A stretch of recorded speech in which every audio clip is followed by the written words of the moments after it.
ألم تر إلى ربك كيف مد الظل ولو شاء لجعله ساكنا ثم جعلنا الشمس عليه دليلا ثم قبضناه إلينا قبضا يسيرا وهو الذي جعل لكم الليل لباسا والنوم سباتا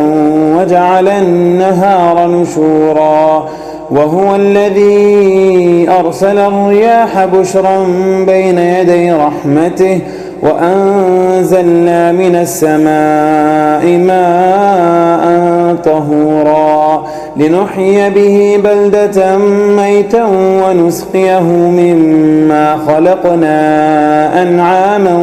وأناسيا كثيرا ولقد صرفناه بينهم ليذكروا فأبى أكثر الناس إلا كفورا ولو شئنا لبعثنا في كل قرية